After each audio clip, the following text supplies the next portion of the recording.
নমস্কার বন্ধুরা, দুটো ইনভেস্টমেন্ট স্কিমের মধ্যে কোনটা বেশি লাভজনক কি করে বুঝবো? বাস্তবে দেখা যায় কিছু স্কিম আছে যেগুলো খুব সহজ, উপর দেখলেই আপনি বুঝতে পারবেন যে দুটোর মধ্যে কোনটা বেশি প্রফিটেবল। কিন্তু কিছু স্কিম থাকে যেগুলো একটু কমপ্লিকেটেড, আপনি উপর দেখে বুঝতে পারবেন না যে কোনটা বেশি লাভজনক। সেক্ষেত্রে কিন্তু আপনাকে ক্যালকুলেশন করে দেখতে হবে। আমার এই ভিডিওতে আপনাকে আমি উদাহরণ দিয়ে দেখিয়ে দেবো একটা সহজ স্কিম আর একটা একটু কমপ্লিকেটেড স্কিম।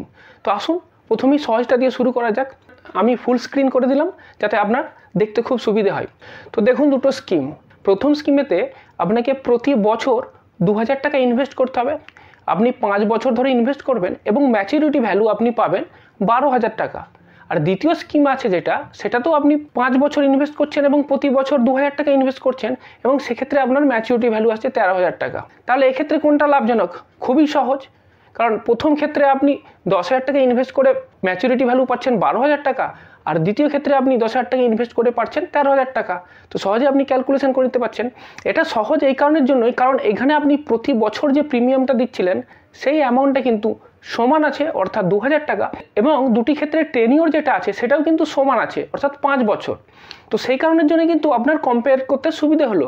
কিন্তু যদি এমন হয় যে আপনার প্রিমিয়াম অ্যামাউন্ট যেটা দিচ্ছেন সেটাও আলাদা এবং টেনিওর যেটা দিচ্ছেন সেটাও আলাদা, তাহলে কিভাবে করবেন? আসুন আমরা সেকেন্ড এক্সাম্পলটা দেখি। দ্বিতীয় এক্সাম্পলটাতে যেটা আছে সেখানে প্রথম স্কিমেতে আপনি প্রতি বছর 2000 টাকা করে দিচ্ছেন এবং আপনার যে ইনভেস্টমেন্ট টেনিওর সেটা হচ্ছে 5 বছর, অর্থাৎ 5 বছর দেওয়ার পর আপনি 12,000 টাকা পাচ্ছেন। এবার দ্বিতীয় যে স্কিমটা আছে সেখানে কিন্তু আপনি প্রতি বছর 3,000 টাকা করে দিচ্ছেন এবং আপনার টেনিওর হচ্ছে 4 বছর এবং ম্যাচুরিটি ভ্যালু পাচ্ছেন আপনি 14,000 টাকা। এইবার বলুন তো কোন স্কিমটা বেশি লাভজনক? এইবার কিন্তু আর উপর আমি ক্যালকুলেশন করে বলতে পারবো না, আপনাকে একটু গভীরে গিয়ে দেখতে হবে।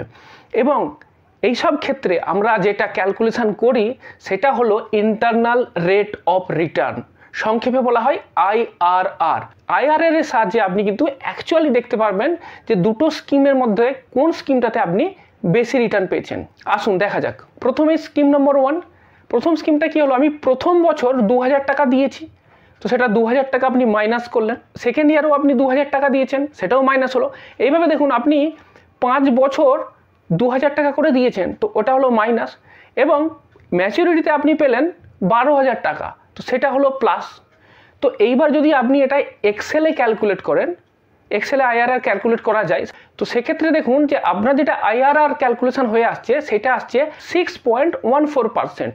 এবার দেখুন দ্বিতীয় স্কিম যেটা, এখানেতে কি হচ্ছে যে প্রথম 4 বছর আপনি টাকা দিয়েছেন, তো প্রথম 4 বছর প্রতি বছর 3,000 টাকা করে আমি মাইনাস করলাম এবং ম্যাচুরিটির সময়তে সেটা যেটা পেলাম সেটা হচ্ছে 14,000 টাকা, সেটা হলো প্লাস। এবার এটাকে যদি আমি IRR ক্যালকুলেশন করি সেটা আসছে 6.26%। সুতরাং এটা থেকে বলা যাচ্ছে কি যে প্রথম যে ইনভেস্টমেন্টটা ছিল সেই প্রথম ইনভেস্টমেন্টটা থেকে আপনি প্রতি বছর 6.14% হারে অ্যাভারেজ রিটার্ন পেলেন। দ্বিতীয় স্কিমটা থেকে কিন্তু আপনি 6.26% হারে রিটার্ন পেলেন। তো এক্ষেত্রে আমি বলতে পারি যে সেকেন্ড স্কিমটা বেশি প্রফিটেবল। এইবার আমি একটা এক্সাম্পল দিয়ে দেখাবো যে ওই স্কিম থেকে আপনি অ্যাকচুয়ালি IRR কত পেলেন সেটা আপনি কিভাবে ক্যালকুলেট করবেন। স্কিমটা এরকম যে স্কিমেতে আপনাকে প্রতি বছর 25,000 টাকা করে প্রিমিয়াম দিতে হচ্ছে।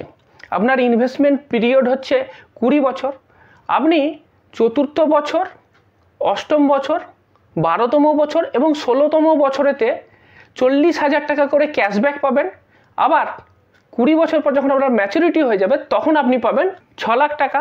তো এইবার আমরা দেখব যে এই যে ইনভেস্টমেন্ট স্কিমটা, এই ইনভেস্টমেন্ট স্কিমেতে যদি আপনি ইনভেস্ট করেন আলটিমেটলি কত টাকা আপনি রিটার্ন পেলেন, আপনার ইন্টারনাল রেট অফ রিটার্ন কত হলো। দেখুন ক্যালকুলেট করা যাক। প্রথম বছর আপনার ক্যাশ আউটফ্লো হয়েছে, কারণ আপনি 25,000 টাকা দিয়েছেন, তো সেই 25,000 টাকা মাইনাস হলো। দ্বিতীয় বছর, তৃতীয় বছরেও আপনার মাইনাস হলো। চতুর্থ বছরে কি হলো, চতুর্থ বছরে দেখা যাচ্ছে যে আপনার নেট আউটফ্লো, যেটা 25,000 টাকা আপনি প্রিমিয়াম দিলেন সেটা আপনার আউটফ্লো হলো, কিন্তু আবার আপনি ক্যাশব্যাকও পেয়েছেন 40,000 টাকা। তো অ্যাকচুয়ালি আপনার নেট পজিটিভই হলো, 15,000 টাকা পজিটিভ হলো। সুতরাং চতুর্থ বছরে আমি নেব 15,000 টাকা পজিটিভ। আবার পঞ্চম বছর থেকে আপনার নেগেটিভই আসবে, কারণ পঞ্চম বছরে আপনি 25,000 টাকা প্রিমিয়াম দিলেন। ষষ্ঠ, সপ্তম, আবার অষ্টম বছরে গিয়ে আপনার ওই একইভাবে 15,000 টাকা পজিটিভ হলো। তেমনিভাবে 12তম বছরে আপনার 15,000 টাকা পজিটিভ আসবে।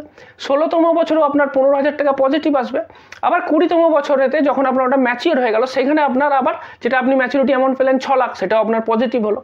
এইবার যদি আমি এইটার IRR ক্যালকুলেশন করি, জাস্ট এক্সেল শিটেতে আপনি IRR লিখে একটা ব্র্যাকেট দিয়ে ওই ইয়ার 1 থেকে নিয়ে ইয়ার 20 পর্যন্ত আপনি যখন ওটাকে সিলেক্ট করে নেবেন সেলসগুলো, সেগুলো সিলেক্ট করার পর আপনি যখন এন্টার মারবেন তখন দেখতে পাবেন যে এটা ক্যালকুলেশন হয়ে আসছে 5.18%।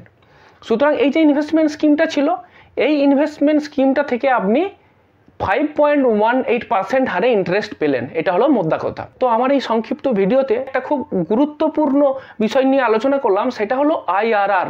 এরপর যখনই কোনো ইনভেস্টমেন্ট অপশান আপনার সামনে আসবে, আপনি সবার প্রথমে কিন্তু যে জিনিসটা ক্যালকুলেট করবেন সেটা হলো যে ওই ইনভেস্টমেন্ট স্কিমটা থেকে আপনি IRR কত পাচ্ছেন, অর্থাৎ ওই ইনভেস্টমেন্ট স্কিমটা থেকে আপনার অ্যাকচুয়ালি কত রিটার্ন হলো সেটা জানতে পারলেই আপনি তুলনা করতে পারবেন যে আর মার্কেটে যেসব ইনভেস্টমেন্ট অপশনগুলো আছে সেইগুলো থেকে আপনি কত ইন্টারেস্ট পেতে পাচ্ছেন। তারপর সেগুলোকে যখন কম্প্যারিজন করে তারপরে আপনি সিদ্ধান্ত নিতে পারবেন। Thank you very much. এই ভিডিও যদি আপনার ভালো লেগে থাকে তাহলে অবশ্যই লাইক, শেয়ার ও সাবস্ক্রাইব করবেন।